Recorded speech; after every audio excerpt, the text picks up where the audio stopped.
We are all here to honor the men, women, and children that didn't make it, but fought so hard for their survival.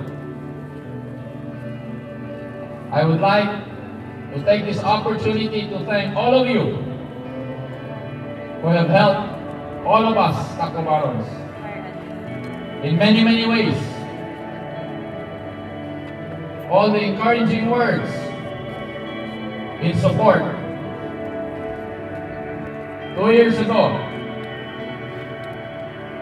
when Typhoon Yolanda hit us, it was the Astrodome that saved 8,000 people's lives.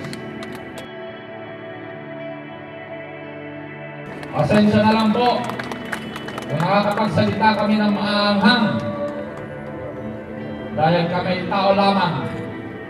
Kami po ay nasaktan dahil napakasakit talaga ang nangyari sa amin.